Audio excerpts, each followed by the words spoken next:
चलिए आज की कक्षा को प्रारंभ करते हैं। और आज जिस विषय पर हम देखने वाले हैं तो सबसे पहले हम देखेंगे कि आनुवांशिक संवर्धित फसलें क्या होती हैं, जिसको आप बोलते हैं जेनेटिक मॉडिफाइड क्रॉप्स।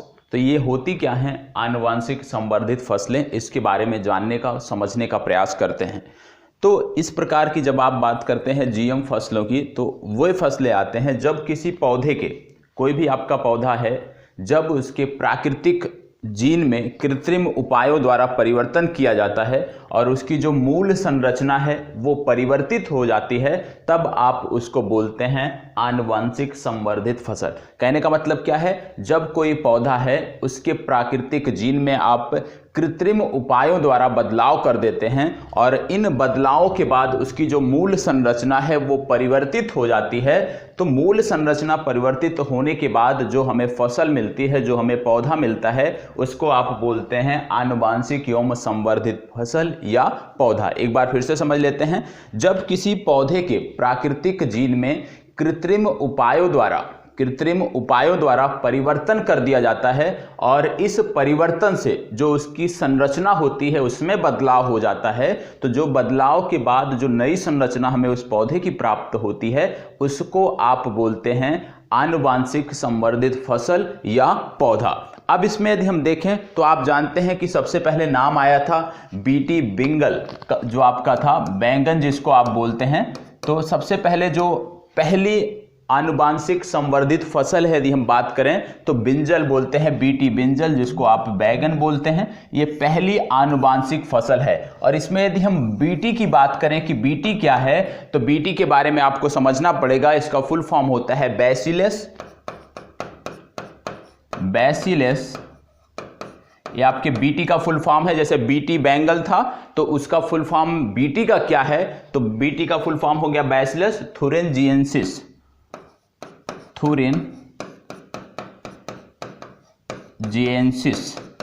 ये इसका फुल फॉर्म होता है। बीटी का ये आपका फुल फॉर्म होता है बैसिलस थुरिनजिएंसिस, ये इसका फुल फॉर्म होता है। अब आपको सबसे पहले आपने समझा कि आनुवांशिक संवर्धित फसल क्या है। फिर से एक बार बता दे रहा हूं क्योंकि कुछ लोग देरी से आ रहे हैं। तो आनुवांशिक संवर्धित फसल क्या है, जब कोई भी पौधा है, जब कोई फसल है, उसके जीन होते हैं उसमें हम कृत्रिम तरीके से परिवर्तन कर देते हैं और इसके परिणाम स्वरूप क्या होता है कि जो उसकी संरचना होती है, जो जीन की संरचना होती है, उसमें बदलाव देखने को मिलता है। तो जो नया बदलाव देखने को मिलता है उस पौधे में, उसको आप बोलते हैं आनुवांशिक संवर्धित फसल। मतलब यदि प्राकृतिक जो जीन है किसी भी पौधे का, उसमें हम कृत्रिम तरीके से बदलाव कर देते हैं जिससे उनकी संरचना परिवर्तित हो जाती है, तो उसको आप बोलेंगे आनुवांशिक संवर्धित फसल। और इसमें सबसे पहले भारत में जिसको मान्यता दी गई वो आपका बीटी बिंजल आता है। और इसमें यदि हम देखें कि बीटी का फुल फॉर्म क्या है, तो बीटी का फुल फॉर्म है बैसिलस थुरिनजिएंसिस, ये आपके बीटी का फुल फॉर्म है। इसी तरह से आपका बीटी कपास था, दूसरा आपका महत्वपूर्ण है बीटी कपास, ये भी आपका महत्वपूर्ण है। ठीक है, तो बीटी कपास हो गया या बीटी बिंजल हो गया, ये दोनों आपके लिए महत्वपूर्ण हैं। अब यदि हम बात करें कि ये बीटी होता क्या है, जो बैसिलस थुरिनजिएंसिस है ये होता क्या है, तो यह एक बैक्टीरिया होता है जिसका जो जीन है, यदि हम बात करें तो इसका जीन होता है क्राई1AC। ये क्राई1जेसिस बीटी जो है इसका जीन होता है और इसी को क्या करते हैं कि इसी को निकाल कर जिस फसल को हमें संवर्धित करना होता है उस फसल में इसी बैक्टीरिया के जीन को प्रवेश करा देते हैं और उसके परिणाम स्वरूप आपको जो जीन जेनेटिक मॉडिफाइड फसल बोलते हैं या आप बोल लीजिए आनुवांशिक संवर्धित फसल, वो आपको प्राप्त हो जाती है। ठीक है, तो अब इसमें थोड़ी सी कुछ लोग अभी भी लेट आए हैं, तो सबसे पहले समझ लेते हैं। हम शुरू किए थे अपनी चर्चा आनुवांशिक संवर्धित फसल से। ठीक है, तो आनुवांशिक संवर्धित फसल होती क्या है, आनुवांशिक संवर्धित फसल होती क्या है, तो सबसे पहले आप जानते हैं जब किसी पौधे के प्राकृतिक जीन में कृत्रिम तरीके से परिवर्तन किया जाता है, कृत्रिम तरीके से बदलाव किया जाता है, जिसकी उसकी जो संरचना होती है उसमें बदलाव देखने को मिलते हैं। तो उस संरचना में हुए बदलाव के फलस्वरूप जो नई आपको संरचना देखने को मिलती है, नई फसल आपको देखने को मिलती है, उसको आप बोलते हैं आनुवांशिक संवर्धित फसल या जीएम फसल आप उसको बोलते हैं। और इसमें क्या किया जाता है, इसमें यदि आप देखेंगे तो दो महत्वपूर्ण आपको देखने को मिलते हैं, एक है आपका बीटी बिंजल, दूसरा है आपका बीटी कपास। और इसमें जो बीटी होता है इसका फुल फॉर्म होता है बैसिलस thuringiensis, और इसी का बैसिलस thuringiensis का एक जीन होता है cry1AC। इसी को जिस फसल को आपको मॉडिफाइड करना होता है उसके जीन में इसको प्रवेश कराया जाता है। ठीक है, तो क्या होता है, ये चीजें आपने समझ लिया कि आनुवांशिक संवर्धित फसल क्या होती है, जीएम फसल क्या होती है। तो अब इसके बाद जीएम फसलों के बाद यदि हम देखें तो सबसे पहले दो प्रकार आपको पता होना चाहिए, एक बीटी कपास, बीटी बिंजल। और यदि हम बात करें भारत में सबसे पहले किसको मान्यता दी गई, कपास को पहले मान्यता मिली या बिंजल, बैगन को सबसे पहले मान्यता मिली, बैगन या कपास? बैगन को मिली सन 2002 में। ठीक है, वर्ष 2002 में सबसे पहले बीटी बिंजल को मान्यता भारत में आधिकारिक रूप से मिली है। ठीक है, अब इसके बाद आनुवांशिक संवर्धित आपका फसल हो गया। इसके बाद जो अगला टॉपिक आता है वो आता है पशुपालन का। ठीक है, लेकिन उससे पहले इसके बारे में थोड़ा सा 4 लाइन नोट कर लीजिए कि क्या होता है आनुवांशिक संवर्धित फसल। इसके बाद आगे बढ़ते हैं पशुपालन के टॉपिक पर। ठीक है, तो नोट कर लीजिए, जब किसी पौधे के प्राकृतिक जीन में, हेडिंग डालिएगा आनुवांशिक संवर्धित फसल, जब किसी पौधे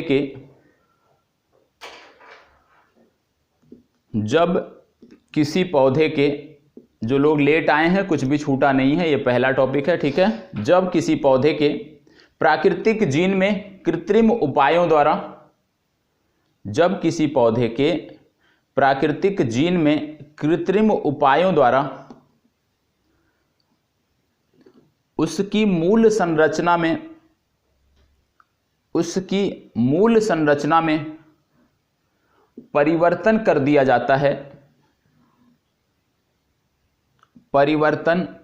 जाता है, तो ऐसे पौधों से प्राप्त खाद्य को आनुवांशिक संवर्धित फसल कहते हैं। खाद्य को आनुवांशिक संवर्धित फसल कहते हैं। ठीक है, तो फसलों का उत्पादन बढ़ाने के लिए या आवश्यकता अनुसार बदलाव करने के लिए, उनमें तत्वों की जो मात्रा होती है उसमें बदलाव करने के लिए इसका प्रयोग किया जाता है। ठीक है, उदाहरण के रूप में बीटी बिंजल, नोट कर लीजिए, एग्जाम्पल के रूप में बीटी बिंजल और बीटी कपास या बीटी कॉटन, बीटी बिंजल और बीटी कपास। अब बीटी को गोला कर लीजिएगा, उसके नीचे लिख लीजिएगा कि बीटी होता क्या है।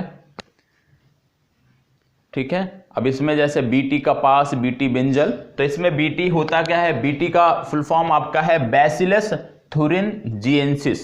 ठीक है, और ये होता क्या है, यह एक बैक्टीरिया है, यह एक प्रकार का बैक्टीरिया है, और इसी से एक जीन हम निकालते हैं जिसको बोलते हैं cry1AC, और इसी को जिस फसल में, जिस पौधे में आनुवांशिक परिवर्तन कराना होता है उसमें हम इसका प्रवेश कराते हैं cry1AC का। ठीक है, तो इसी में आगे लिख लीजिएगा बैसिलस thuringiensis, नोट कर लिया। अब नोट करिएगा कि बैसिलस thuringiensis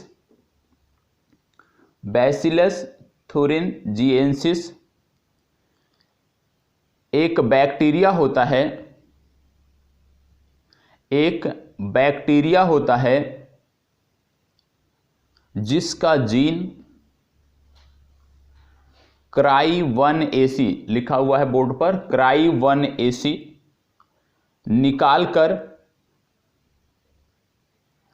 आनुवांशिक संवर्धित फसलों में प्रवेश कराया जाता है, निकालकर आनुवांशिक संवर्धित फसलों में प्रवेश कराया जाता है।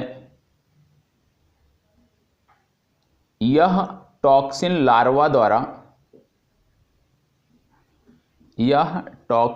लार्वा द्वारा कीटों को मारने में मदद करता है।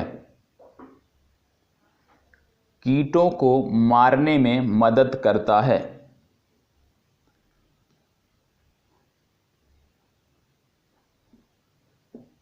ठीक है। अब कुछ क्रांतियां जो बची हुई थी, जैसे हरित क्रांति हमने नोट कर लिया था, बाकी की कुछ और क्रांतियां थी उसको भी आप नोट कर लीजिए एक नोट बनाकर, क्योंकि परीक्षा में पूछे जाते हैं वहां से प्रश्न। तो और कौन सी क्रांतियां हैं? इसी तरह से एक और है गोल्डन राइस। कल किसी ने पूछा था ना, किसने बोला था? किसी ने बोला था गोल्डन राइस, गोल्डन फाइबर बोला नहीं, तो गोल्डन राइस तब मैंने कहा था कल टॉपिक है, तो गोल्डन राइस नोट करिएगा। इस गोल्डन राइस चावल है, चावल की एक प्रजाति है, आनुवांशिक संवर्धन कर इसको बनाया गया है गोल्डन राइस, इसी में नोट करिएगा, इसी से जुड़ा हुआ है। इसको एक प्रकार का ये चावल था, इसका उद्देश्य था कि जो विटामिन ए की कमी होती है तो इस चावल में विटामिन ए की भरपूर मात्रा पाई जाती है। इस तरह से इसको मॉडिफाइड किया गया है कि विटामिन ए के तत्व इस चावल में मिलते हैं, और जिसके द्वारा, जिस वैज्ञानिक के द्वारा ये कार्य किया गया उसको विश्व खाद्य संगठन द्वारा जो है वर्ष 1996 में पुरस्कृत भी किया गया था। विश्व खाद्य पुरस्कार वर्ष 1996 में भी इनको दिया गया था। तो गोल्डन राइस क्या है नोट कर लीजिएगा। गोल्डन राइस का संवर्धन, गोल्डन राइस का संवर्धन आनुवंशिक विज्ञान से किया जाता है, आनुवंशिक विज्ञान से किया जाता है। वैज्ञानिकों ने जीन परिवर्तन करके, वैज्ञानिकों ने जीन परिवर्तन करके विटामिन ए की कमी को दूर करने वाले, विटामिन ए की कमी को दूर करने वाले चावल का विकास किया है, जिसे गोल्डन राइस नाम रखा गया है, या जिसका गोल्डन राइस नाम रखा गया है। ठीक है। भारत के कृषि वैज्ञानिक, अगली लाइन में, भारत के कृषि वैज्ञानिक डॉक्टर गुरुदेव सिंह खुश, भारत के कृषि वैज्ञानिक डॉक्टर गुरुदेव सिंह खुश को गोल्डन राइस किस्मों द्वारा, गुरुदेव सिंह खुश को गोल्डन राइस किस्मों द्वारा चावल के उत्पादन को 2 गुना बढ़ाने हेतु,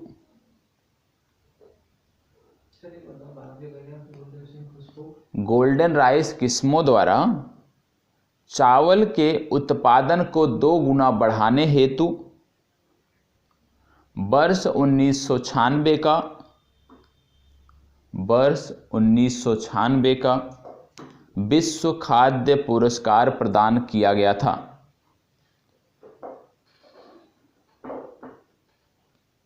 ठीक है। वर्ष 1996 का विश्व खाद्य पुरस्कार प्राप्त किया गया था। तो कभी भी गोल्डन राइस की बात आए तो मतलब विटामिन ए इसमें भरपूर मात्रा में होता है। बस इतना याद रखिएगा कि विटामिन ए की कमी को दूर करने के लिए इसमें कुछ आनुवांशिक चेंज, परिवर्तन किया गया था। ठीक है। तो गोल्डन राइस विटामिन ए की कमी को दूर करने वाला है। अब देखते हैं पशुपालन। तो पशुपालन तो सभी जानते होंगे। भारत में पशुपालन का उद्देश्य क्या है? भारत में पशुपालन का उद्देश्य क्या है? सर इससे भी आयुर्वेद होती है। नहीं, उद्देश्य का मतलब भार ढोने के लिए, दूध के लिए, ऊन के लिए, खेती उसके लिए, और उसके बाद भार ढोने के लिए, मांस के लिए भी बहुत कुछ है इसके। मतलब पहला हो गया आपका भार ढोने के लिए, दूसरा यदि हम देखें तो मांस के लिए, ठीक है, तीसरा हो गया दूध के लिए जो सबसे महत्वपूर्ण कारक है एक प्रकार से देखें तो, और चलो कृषि के लिए, और ऊन उत्पादन के लिए भी होता है। ठीक है। अब इसमें देखें भार ढोने के लिए, भार ढोने के लिए यदि हम देखें तो ज़्यादातर किस प्रकार के पशुओं का प्रयोग किया जाता है भार ढोने के लिए? घोड़ा है, गधा है, बैल है, भार ढोने के लिए, क्योंकि यहाँ पे पशुपालन पढ़ने जा रहे हैं, तो जो आपने बोला तो उन सब के बारे में नहीं पढ़ना है। पशुपालन में मुख्य रूप से जो आपके पाठ्यक्रम में है, पहला तो गायों के बारे में पढ़ना है, ठीक है। दूसरा जो भैंस हैं उनके बारे में पढ़ना है, बकरियां आती हैं उनके बारे में पढ़ना है, बकरियों के बाद कुक्कुट पालन, चलो मुर्गियों के बारे में हम लिख देते हैं, कुक्कुट मतलब वही हो गया, मुर्गियों के बारे में पढ़ना है, और मछली पालन, ठीक है। मछली पालन तो अलग हो गया, ठीक है, उसको आप कृषि में जोड़ के रखिए, पशुपालन में कैसे उसको जोड़ रहे हैं। तो गाय, भैंस, बकरी और मुर्गियां, अब इनसे संदर्भित प्रश्न क्या पूछे जाते हैं। इनकी बहुत सारी प्रजातियां होती हैं, क्षेत्रीय स्तर पर कुछ अलग अलग नाम होते हैं, तो वहीं से संबंधित प्रश्न बनते हैं कि किस प्रकार से इस क्षेत्र विशेष में इनका क्या नाम है। और कल वाली यदि आपने पीडीएफ देखा होगा, जो आपकी पीडीएफ दी गई थी, ठीक है, तो उसमें यदि आपने देखा होगा तो पूरे भारत के मैप में विभिन्न राज्यों में किस प्रकार से कौन सी प्रजाति भैंस की पाई जाती है, कौन सी गाय की पाई जाती है, कौन सी बकरी की पाई जाती है, उसकी चर्चा वहाँ पे की गई है, अच्छे से शेयर किया गया। हाँ, ओपन कर लो, अभी एक फोल्डर भी बना दिया है, फोल्डर का नाम ही होगा लाइव ऑफलाइन, तो उसी के अंतर्गत आपकी तीनों पीडीएफ रखी गई हैं, ठीक है। तो भारत में यदि हम देखें, सर अलाउ नहीं है टेलीग्राम में, जहाँ पे अलाउ है वहीं पे भेज रहे हैं, ठीक है, ठीक है। देश की अधिकांश जनसंख्या, हाँ तो हम क्या कर सकते हैं सर, आप सर से कह दीजिए, हमें क्या करना है, आप बात कर लीजिए, हम जहाँ पे आप बोलोगे वहाँ पे सेंड कर देंगे, ठीक है। तो देश की अधिकांश जनसंख्या वर्तमान समय में क्या है, शाकाहारी है या मांसाहारी है? देश की अधिकांश जनसंख्या शाकाहारी है, और शाकाहारी होने के नाते भारत में जो ज़्यादातर यदि हम पशुपालन को बढ़ावा दिया जा रहा है, तो पशुपालन को बढ़ावा दिया जा रहा है सिर्फ और सिर्फ यदि हम देखें तो दुग्ध उत्पादन को लेकर बहुत बेहतर तरीके से कार्य किया जा रहा है। कब से कार्य किया जा रहा है? आनंद एक डेयरी हुआ करती थी, ठीक है, अब नाम चेंज हो गया है, ठीक है।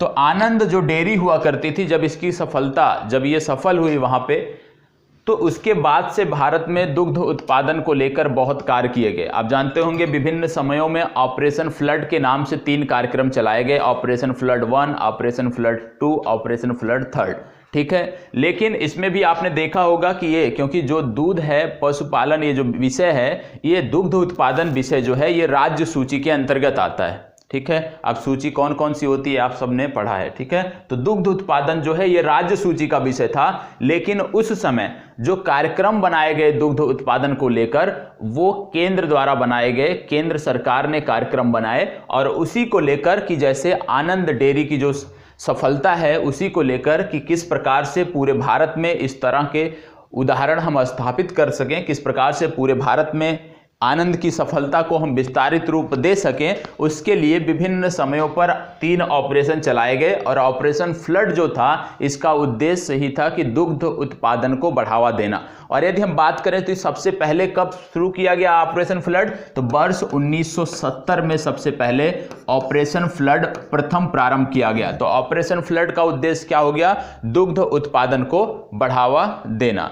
अब दुग्ध उत्पादन को बढ़ावा देना, इस समय देखते होंगे कि जब से जो गवर्नमेंट आपकी परिवर्तित हुई है, चेंज हुई है, तब से देसी नस्लों पर बहुत बढ़ावा दिया जा रहा है। किसी भी आप देखें पशु की, तो देसी नस्लों पर बढ़ावा दिया जा रहा है, देसी नस्लों की बात की जा रही है। तो इसमें क्या था कि जो आपकी देसी नस्लें थी गायों की, विशेष रूप से गायों की देसी नस्लें कौन कौन से हैं, कोई एक बताइए। गायों की देसी नस्लें, कोई एक नस्ल गायों की देसी, गायों की कोई भी एक देसी नस्ल। साहीवाल है, गिर है, क्या चीज? हाँ, दुधारू पशु में आता है, तो गाय के अंतर्गत तो आता है। तो गिर हो गया, तो अभी बता रहे हैं। तो इसमें जो 3 आती हैं, एक गिर हो गया, दूसरा आपका हो गया साहीवाल।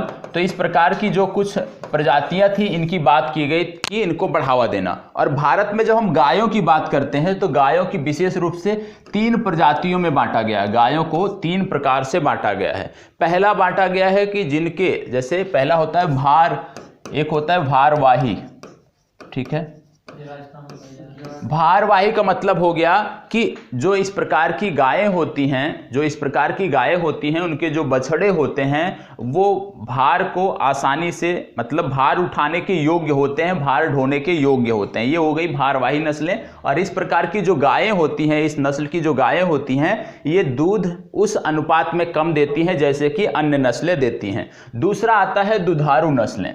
ठीक है, अब जो दुधारू नस्लें आती हैं, इनके जो बछड़े होते हैं ये भार वजन जो है सहन करने में या भार ढोने में प्रयोग में नहीं लाए जाते, क्योंकि अपेक्षाकृत भारवाही नस्लों से ये कमजोर होते हैं। लेकिन जो गायें होती हैं वो भरपूर मात्रा में दूध देती हैं, तो ये आती हैं आपकी दुधारू नस्लें।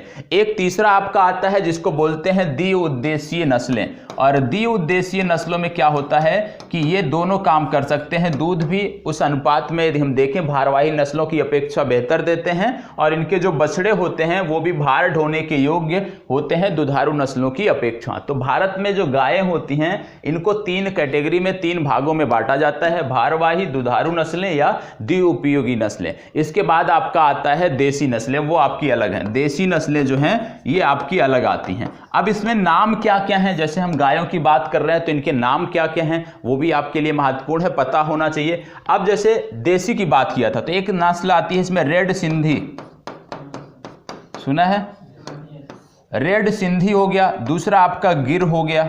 रेड सिंधी कहाँ की नस्ल है? ये सब पंजाब। हाँ, और तीसरा आपका हो गया साहीवाल। ये 3 मानी जाती है देसी नस्लें। ये 3 आपकी रेड सिंधी, गिर या साहीवाल, ये 3 आपकी देसी नस्लें मानी जाती हैं गायों की। और यदि हम बात करें कि भारत में जो भैंसें हमारे यहाँ पाई जाती हैं, इनकी कितनी नस्लें हैं?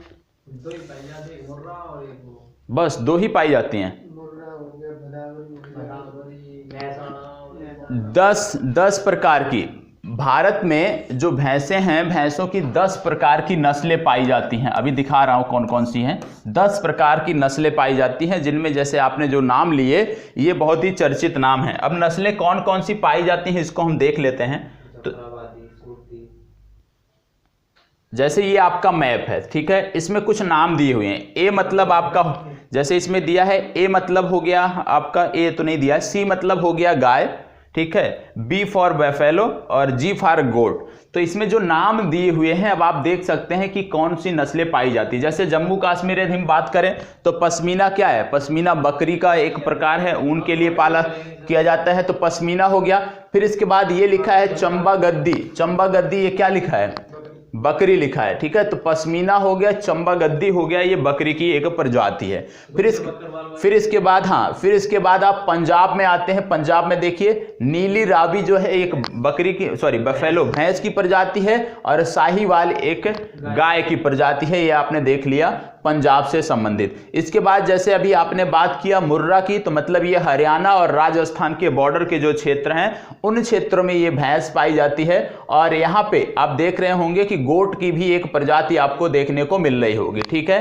तो इसी प्रकार से ये मैप मैंने आपको शेयर कर दिया है, और इसमें पूरे भारत में जैसे आप गुजरात की बात करें तो गुजरात में यदि आप देख रहे होंगे तो भैंसों की 3 से 4 प्रजातियां आपको देखने को मिल रही है। जाफराबादी, सूरती, मेहसाना, 3 प्रजातियां आपको गुजरात विशेष में देखने को मिल रही हैं। इसके बाद यदि हम गायों की बात करें तो गायों की बात यदि हम करते हैं तो शासन गिर यहाँ पे आपको देखने को मिल रही है, कॉकरेज आपको देखने को मिल रही है। तो ये आपकी गायों की कुछ प्रजाति हैं। इसी प्रकार से यदि महाराष्ट्र में देखें तो यहाँ पे गायों की जो प्रजाति है वो डांगी नामक प्रजाति है। यदि हम भैंस की प्रजाति की बात करें तो नागपुरी नामक भैंस की प्रजाति आपके इस क्षेत्र विशेष में देखने को मिलती है। और इसी के बॉर्डर क्षेत्र में मध्य प्रदेश महाराष्ट्र के गाओ लाओ नामक एक गाय की प्रजाति आपको देखने को मिलती है। छत्तीसगढ़ की बात करें तो छत्तीसगढ़ में इस प्रकार की कोई भी प्रजाति नहीं है। झारखंड की बात करें तो झारखंड में भी नहीं देखने को मिल रहा, पश्चिम बंगाल में भी नहीं, उड़ीसा में भी नहीं देखने को मिल रहा है, ठीक है। फिर इसके बाद हम आगे बढ़ते हैं तो आप देख रहे होंगे तेलंगाना में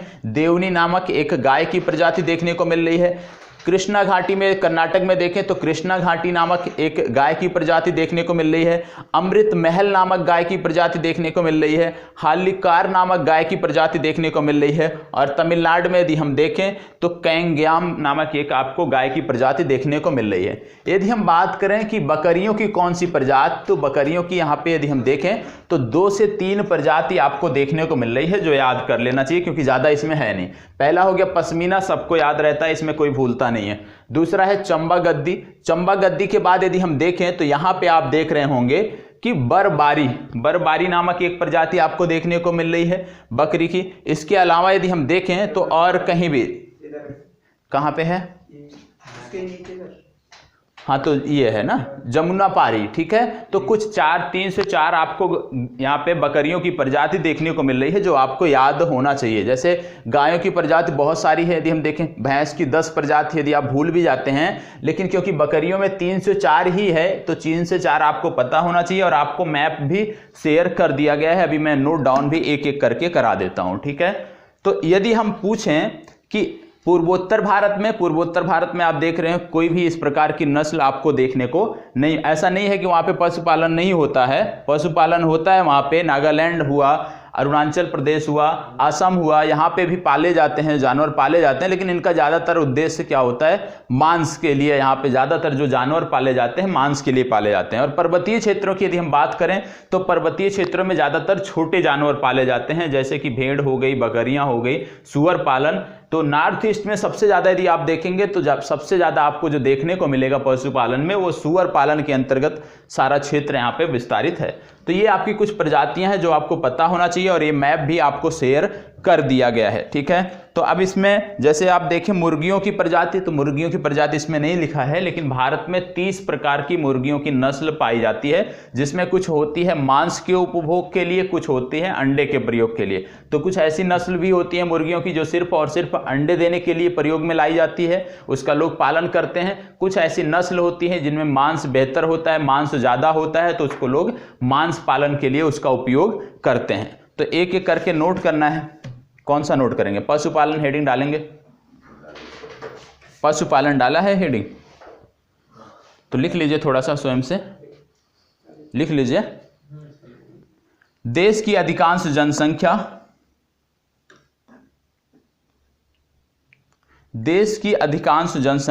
शाकाहारी है।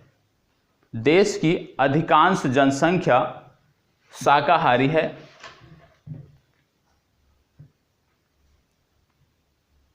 देश के अधिकांश कृषक 1 या 2 दुधारू पशु पालते हैं। देश के अधिकांश कृषक 1 या 2 दुधारू पशु पालते हैं,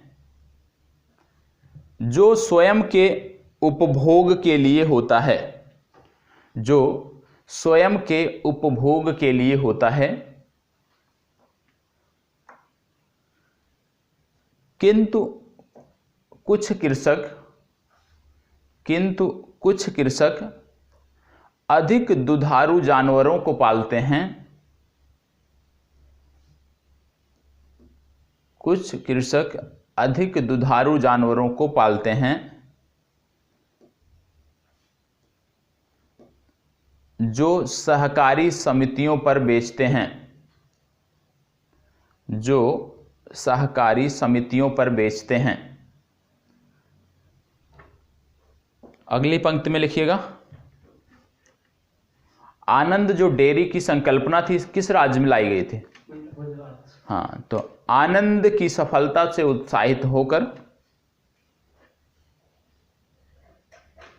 जो दुग्ध क्रांति का जिनको जनक कहा जाता है उनका क्या नाम है? डॉक्टर वर्गीस कुरियन। और इनके जन्म दिवस के अवसर पर कोई एक राष्ट्रीय तिथि मनाई जाती है। मनाया जाता होगा नहीं, ये बोले होते मनाया जाता है, होगा और है में अंतर है ना।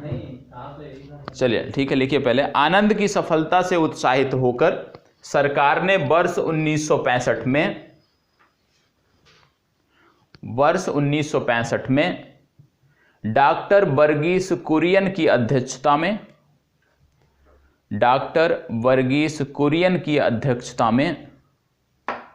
राष्ट्रीय डेयरी डेवलपमेंट बोर्ड का गठन किया। राष्ट्रीय डेयरी डेवलपमेंट बोर्ड का गठन किया।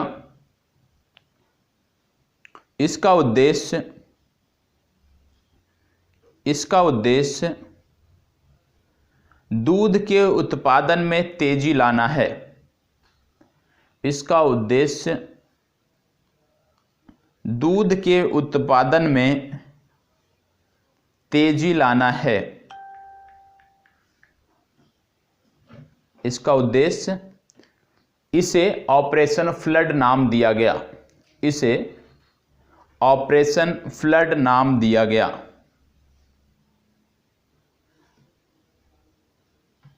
ठीक है। प्रत्येक वर्ष 26 नवंबर को,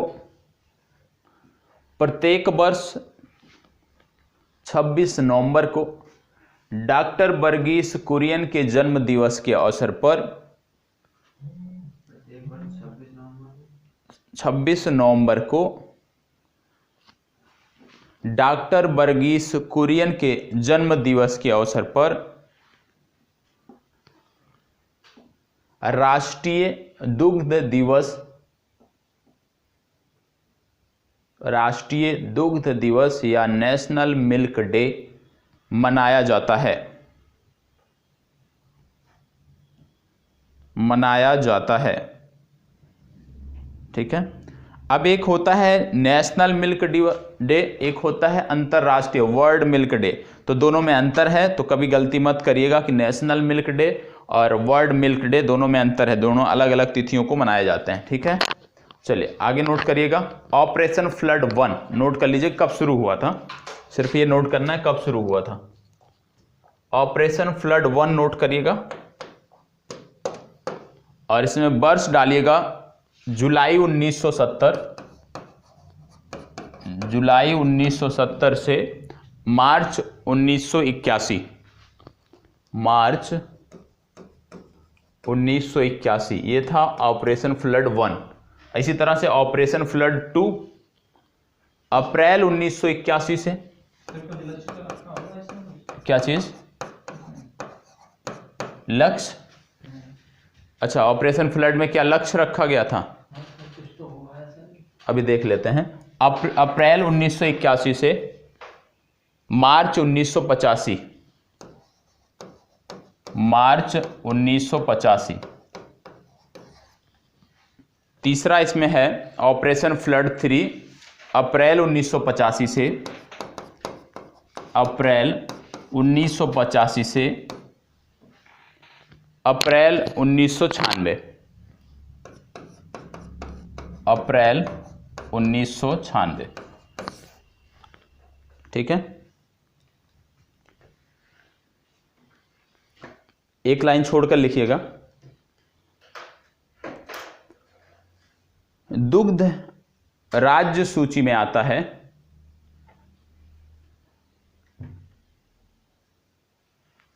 दुग्ध राज्य सूची में आता है, किंतु ऑपरेशन फ्लड योजना,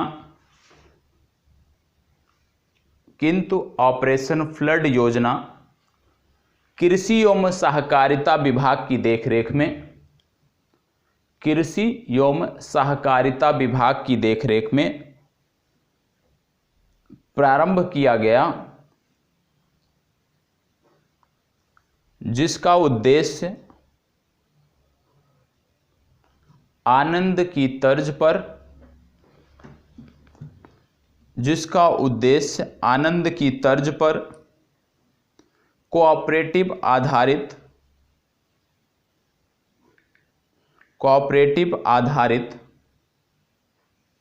दुग्ध उद्योग को बढ़ावा देना, दुग्ध उद्योग को बढ़ावा देना।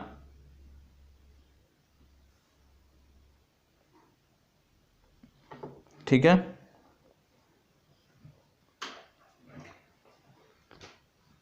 हो गया सर। इसका जो उद्देश्य आप पूछ रहे हैं टारगेट, इसमें कुछ ऐसा उत्पादन का लक्ष्य नहीं रखा गया था कि कितना हमें उत्पादन करना है, बल्कि यह रखा गया था कि हमें दुग्ध उत्पादन को बढ़ाना है, कृषकों की आय, जो लोग इनसे जुड़े हुए हैं उनके इनकम को बढ़ाना है, और पूरे भारत में इस तरह से जैसे कि आनंद की सफलता हुई इसी तरह से कोऑपरेटिव सोसाइटियों का गठन करना है पूरे भारत में। ठीक है, तो ये आपका हो गया। अब आगे आप लिखिएगा पशुपालन। पशुपालन में ही नोट कर रहे हैं तो लिखिएगा गायों की नस्ल, हेडिंग डाल लीजिएगा गायों की नस्ल। गायों की नस्ल,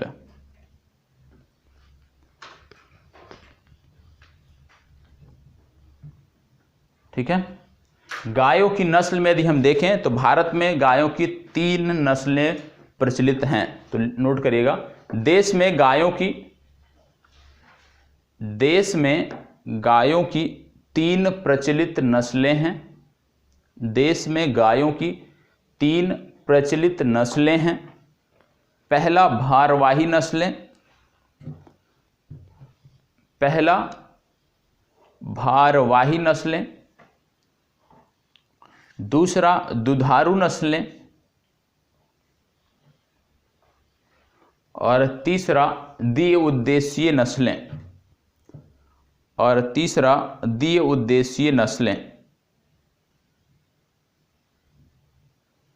ठीक है, अब इन तीनों के क्या क्या मतलब इसके विस्तार में आप लिख सकते हैं कि भारवाही नस्लें क्या होती हैं, अभी बताया, दुधारू नस्लें क्या होती हैं, और द्विउद्देशीय नस्लें क्या होती हैं।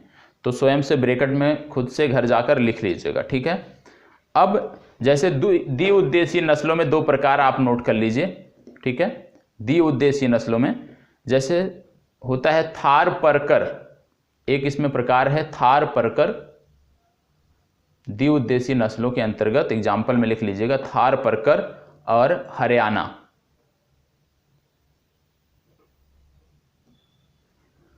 ठीक है, थार परकर हरियाणा।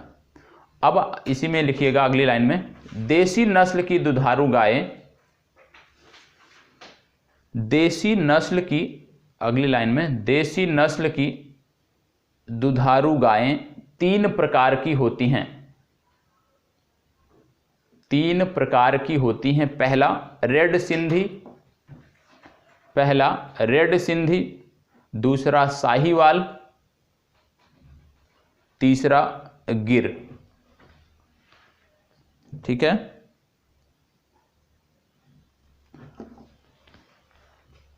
अब ये बता दीजिए कि मैप से आप नोट कर लेंगे जो आपको मैप मिला है, या पूरा एक तरफ से नोट करवाऊं, लिस्ट करवाऊं? कर लीजिएगा।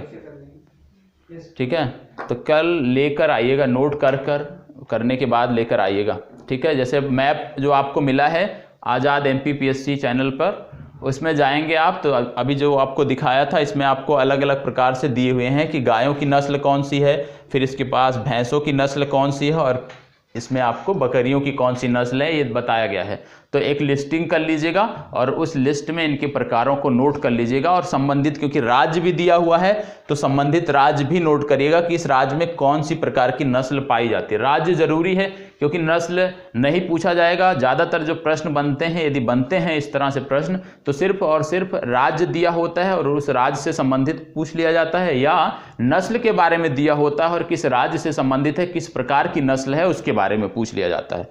ठीक है, तो ये स्वयं से कर लेंगे। ठीक है, अब 2-3 पंक्ति छोड़कर लिखिएगा विदेशी नस्लें। अब जितने में आप इसको कर पा जाओ वो आपके ऊपर है, मैप में कर लेना, कोई बात नहीं। ठीक है, विदेशी नस्लें। अब आगे आप लिखेंगे विदेशी नस्लें। आप देखते होंगे गायों में एक नस्ल बोली जाती है जर्सी। जर्सी गाय सुना है? तो ये कहाँ की नस्ल है? ब्रिटेन की है। ये जो जर्सी आप सुनते हैं अक्सर, और इसका गायों में भी बहुत, गाँव में भी इसका बहुत ज़्यादा पालन होता है। तो जर्सी कहाँ की नस्ल है? अमेरिका। कहाँ की? अमेरिका की नस्ल है। ठीक है, तो पहला आप लिखिएगा विदेशी नस्लें, हेडिंग डाला। विदेशी नस्लों में पहला लिखिएगा जर्सी।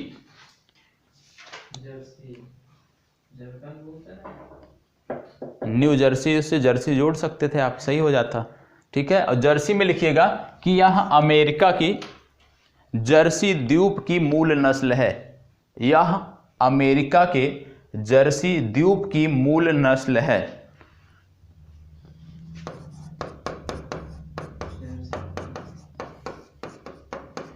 ठीक है। और दूसरा आता है होलस्टीन फ्रीजियन। जैसे कोई विशेषता होगा, दूध अधिक देती है, क्या करते हैं? हाँ, दूध तो देती है। दुधारू में आता है, जर्सी गाय जो होती है दुधारू में आती है। ठीक है। दूसरा आपका है होलस्टीन फ्रीजियन। विशेषता नहीं पूछी जाएगी, विशेषता क्या है गायों की, विशेषता नहीं पूछी जाएगी, स्थान ओरिजिन पूछा जा सकता है। दूसरा आता है आपका होलस्टीन फ्रीजियन। ये कहाँ की है?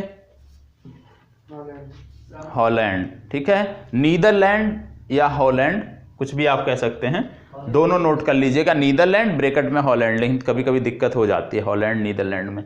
ठीक है। तो होलस्टीन फ्रीजियन जो है ये नीदरलैंड या हॉलैंड की एक नस्ल है। ठीक है। इसके बाद आता है ब्राउन स्विस। ब्राउन स्विस ये कहाँ की नस्ल है? अच्छा, ब्राउन स्विस सही है। ब्राउन स्विस स्विट्जरलैंड की एक द्विउद्देशीय नस्ल है। ठीक है। ब्राउन स्विस, ठीक है, ब्राउन स्विस स्विट्जरलैंड की एक द्विउद्देशीय नस्ल है। ठीक है। द्विउद्देशीय नस्ल है। तो गायों का बारे में आपने नोट कर लिया और लिस्टिंग कर लीजिएगा जो मैप है। अब भैंसों की नस्ल के बारे में हेडिंग डालिएगा, भैंसों की नस्लें। भैंसों की नस्लें, और भैंसों की नस्लें में नोट करिएगा, देश में भैंसों की 10 नस्लें पाई जाती हैं। देश में भैंसों की 10 नस्लें पाई जाती हैं, जिनमें अधिक दूध देने वाली कुछ नस्लें, जिसमें अधिक दूध देने वाली कुछ नस्लें मुर्रा, मेहसाना, जाफराबादी, मुर्रा, मेहसाना, जाफराबादी, नीली रावी आदि हैं। नीली रावी आदि हैं। क्या चीज़? मैप दिया है सर, आपने बोला कि हम स्वयं से कर लेंगे। हाँ, तो इसी के नीचे कर लीजिएगा ना, वहाँ पे गाय के लिए स्पेस छोड़ा है, यहाँ पे भैंस के लिए जो भी नस्लें हैं वो कर लीजिएगा। ठीक है। 4 है सर, गुजरात में ये टोटल 10 नस्लें हैं ना, टोटल 10 नस्लें हैं। यदि आप नोट करना है तो नोट कर लीजिए, कोई दिक्कत नहीं है। मैप दिया है, मैप से आप कल देखना, मैप में सारे मिल जाएंगे। मैप में सारे मिल जाएंगे ना। हाँ, ये जो मैप पूरा ड्रॉ ऐसे कर लेंगे। हाँ, इसी तरह से मैप कर लीजिएगा, थोड़ा स्वयं से भी प्रयास करिए, चीज़ें जल्दी जल्दी खत्म हो जाएंगी। अगला आती है कुक्कुट की नस्लें। कुक्कुट मैप में ड्रा करके, उसी प्रकार से ड्रॉ करके जैसे मैप में दिया गया है, इसके बाद उसको अपने नोट्स में चिपका लीजिएगा। ठीक है। मैप में ड्रा करके उसको अपने नोट्स में चिपका लीजिएगा। अब आपकी आती है भैंसों की नस्लें हो गई, अब आपकी आती है कुक्कुट की नस्लें। तो लिखिएगा, देश में मुर्गियों की 30 नस्लें पाई जाती हैं। देश में मुर्गियों की 30 नस्लें पाई जाती हैं, जिनमें इंडियन गेम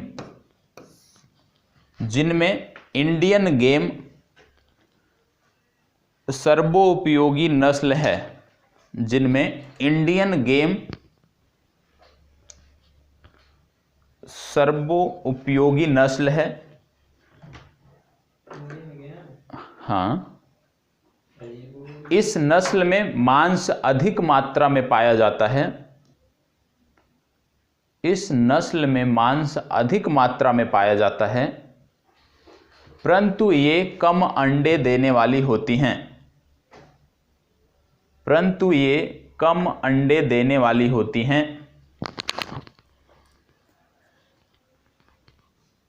इस किस्म की कुछ प्रकार निम्नवत हैं। मतलब इंडियन गेम किस्म की कुछ प्रकार निम्नवत हैं, जिनमें पहला आता है नूरी। ये होती हैं वाइट, जो सफ़ेद मुर्गियां, इनके इस प्रजाति की जो मुर्गियां होती हैं वो सफ़ेद होती हैं, वाइट। दूसरा होता है काजल। इस प्रकार की जो मुर्गियां होती हैं वो होती हैं काली। ठीक है। तीसरा प्रकार, इंडियन गेम के प्रकार है, तीसरा है याकूब। याकूब जो होता है, याकूब के बारे में यदि हम बात करें तो ये काला और लाल होता है, काला व लाल। ठीक है। अगले का नाम है पीला, और इसका जो कलर होता है ये होता है सुनहरा लाल। तो अब अगर मुर्गी फॉर्म में जाते हैं तो कुछ प्रकार आप बता सकते हैं, कलर तो मिलेंगे, वेरिएंट मिलेंगे, तो कलर के आधार पे आप बता सकते हैं कि ये किस प्रकार के हैं। ठीक, नहीं पता होता है लोगों को, क्यों नहीं पता होगा, उसी व्यवसाय से जुड़े हैं। ठीक है, ये हो गया सुनहरा लाल।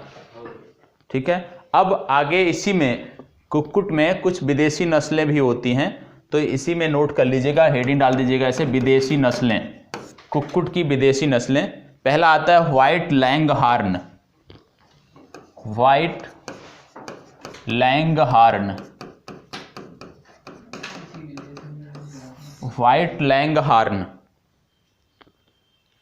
इस पे नोट करिएगा। यह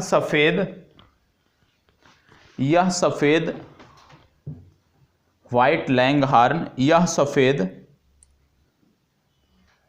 लंबे अंडे देने वाली नस्ल है, व्हाइट लैंगहॉर्न।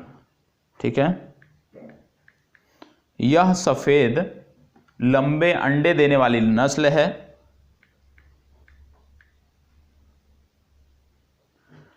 यह अधिक लोकप्रिय इसलिए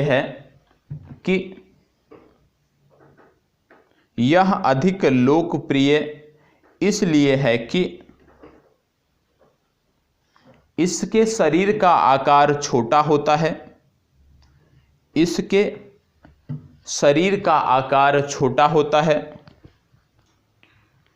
जिससे पालन पोषण में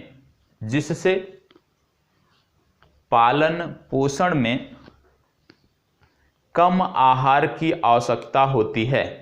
जिससे पालन पोषण में कम आहार की आवश्यकता होती है। और जो ज़्यादातर आप देखते होंगे बाजारों में, फार्मों में जो आप देखते होंगे, इसी प्रजाति की जो है वो रहती हैं मुर्गियाँ। ज़्यादातर वाइट ही, इनका कलर एक ही होता है, वाइट कलर की होती हैं, और ज़्यादातर फार्मों में यही पाली जाती हैं। जहाँ पे अंडे के उद्देश्य से लोग पालन करते हैं तो यही प्रजाति पाई जाती है। इसमें नोट करिएगा, यह प्रजाति उत्तर अमेरिका से संबंधित है। ठीक है। दूसरा है रोडे आइलैंड रेड।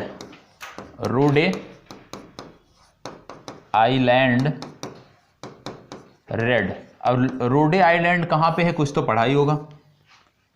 रोडे आइलैंड कहाँ पे है? रोडे, हाँ ठीक है, आइलैंड रोडे, ये इस नाम का आइलैंड कहाँ पे है, किस देश में?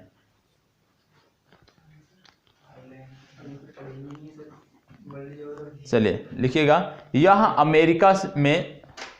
अमेरिका से संबंधित द्विउपयोगी नस्ल है। यह अमेरिका से संबंधित द्विउपयोगी नस्ल है। यह अधिक अंडे और मांस प्रदान करने वाली नस्लों में प्रमुख है। यह अधिक अंडे व मांस प्रदान करने वाली नस्लों में प्रमुख है।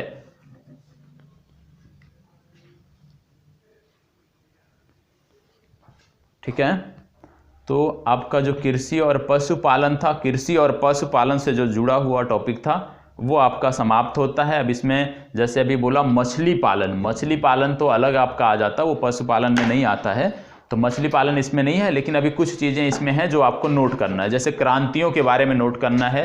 हरित क्रांति नोट कर लिया, नीली क्रांति नोट करना है। ठीक है, आप ना नोट करिए, आपको पता है, जिनको नहीं पता है उनको नोट करने दीजिए। ठीक है, जिसको नोट करना है वो कर सकता है। तो सबसे पहले हरित क्रांति देखा था। हरित क्रांति के बाद यदि हम पूछ लें, चलिए ब्राउन क्रांति आई थी, किससे संदर्भित थी? नहीं भैया, जो नहीं नोट कर रहे हैं वो उनसे मैं पूछ रहा हूँ, पूछ रहे हैं, आप बताते जाइएगा। चलिए हमें बताते जाइए, हम क्रांतियां नोट करते जाएंगे। बोलिए बोलिए, नहीं बोलिए ना, सीधा सीधा नाम बोलिए क्रांतियों का, हम नोट करते जाएं। पहला है इंद्रधनुषीय क्रांति।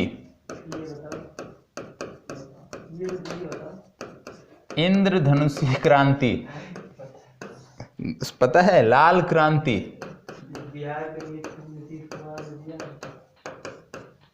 तीसरा आपका हो गया बादामी क्रांति, ये आपको नोट करना है, संबंधित क्या है भी बताते हैं। चौथा आपका हो गया अमृत क्रांति,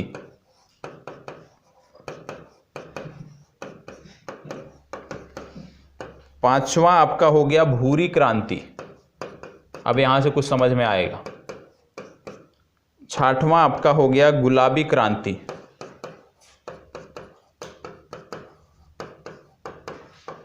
अगला आपका हो गया सुनहरी क्रांति। सुनहरी क्रांति किससे संबंधित है? सुनहरी क्रांति, ठीक है। अगला आपका आ गया नीली क्रांति, तो सब जानते हैं। इसके बाद आपका अगला आ गया श्वेत क्रांति।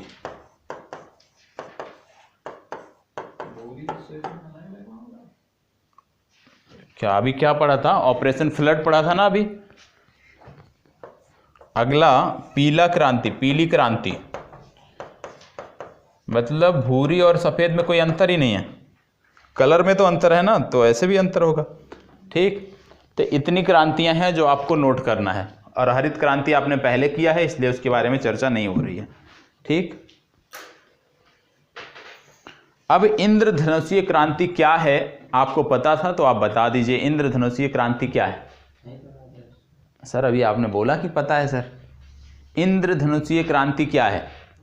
इंद्रधनुषीय जो क्रांति है कृषि क्षेत्र में 4% विकास दर को लेकर यह घोषित की गई है। ठीक है, तो कृषि क्षेत्र में 4% विकास दर हेतु जो क्रांति घोषित की गई है वो आपकी है इंद्रधनुषीय क्रांति। याद रखिएगा 4%।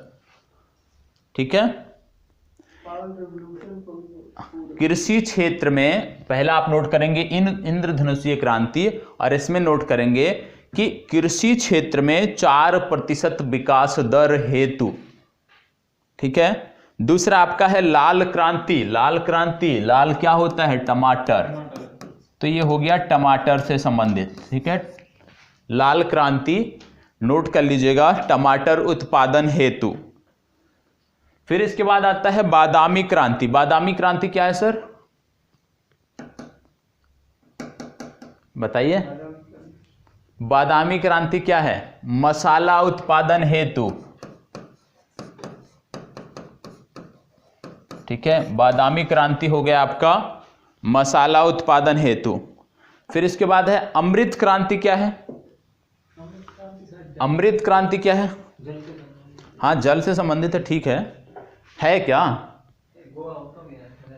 अमृत क्रांति है नदियों के जोड़ने से संबंधित।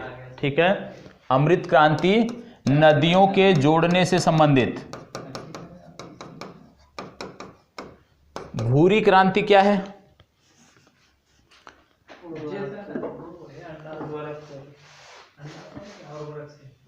अब आप बताओ। भूरी क्रांति नोट करिएगा। गैर परंपरागत ईंधन के उत्पादन के क्षेत्र में, गैर परंपरागत ईंधन के उत्पादन के क्षेत्र में, क्षेत्र से संबंधित क्रांति लिखिएगा। गैर परंपरागत ईंधन के उत्पादन से संबंधित क्रांति। सुनहरी क्रांति क्या है? बागवानी में क्या? फलों से संबंधित। तो अगला आपका नोट करना है, फलों से संबंधित अगला है आपका सुनहरी क्रांति। फल उत्पादन के क्षेत्र में, फल उत्पादन के क्षेत्र में हुई क्रांति, सुनहरी क्रांति, जिससे फल उत्पादन बढ़ा है। ठीक है। अगला आपका आ गया गुलाबी क्रांति। गुलाबी क्रांति मछली झींगा। गुलाबी क्रांति मांस व्यापार से संबंधित। हाँ, उसी में सब आ गए। झींगा मछली से विशेष करके। हाँ, तो उसी में सब आ गए आपके। मांस व्यापार से संबंधित। नीली क्रांति क्या है आपका? मछली उत्पादन से संबंधित। ठीक है। श्वेत क्रांति क्या है? दुग्ध उत्पादन से संबंधित। और पीली क्रांति क्या है? खाद्य। पीली क्रांति में पूछ रहा हूं। हाँ, तिलहन और सरसों से संबंधित, मतलब जो आपकी इस तरह की फसलें हैं, खाद्य तेल जिनसे हमें मिलता है, तो खाद्य तेल और तिलहनी फसलों से संबंधित क्रांति जो है उसको आप बोलते हैं पीली क्रांति। ठीक है सर, हो गया। तो सुनहरी क्रांति क्या है सर? और लास्ट में जो मैंने पूछा था इंद्रधनुषीय क्रांति, सर देख के ना बताइए। चलिए, ये हो गया आपका क्रांति, पूरा हो गया। अब ये आपका जो टॉपिक था ये आपका यहीं पर समाप्त होता है। अब आगे हम देखेंगे खनिज संसाधन। ठीक है, खनिज संसाधन। तो खनिज संसाधन क्या चीज? हाँ, नोट कर लीजिएगा क्या क्या बचा है। अंडा उत्पादन से संबंधित रजत और काली क्रांति, पेट्रोलियम और खाद्य उत्पादन। चलिए, काली क्रांति नोट कर लीजिएगा, जरूरी है। काली क्रांति महत्वपूर्ण है। पेट्रोलियम उत्पादों से संबंधित। ठीक है, इसको तो आप भूलेंगे नहीं, काली क्रांति एक बार पढ़ लेंगे कभी भी। और दूसरा कौन सा बचा है? हाँ, रजत क्रांति। अगला नोट कर लीजिएगा, रजत क्रांति अंडा उत्पादन से संबंधित। ठीक है। चलिए, तो अब हम देखेंगे खनिज के बारे में। ठीक है, खनिज संसाधन क्या है उसके बारे में अब चर्चा होगी।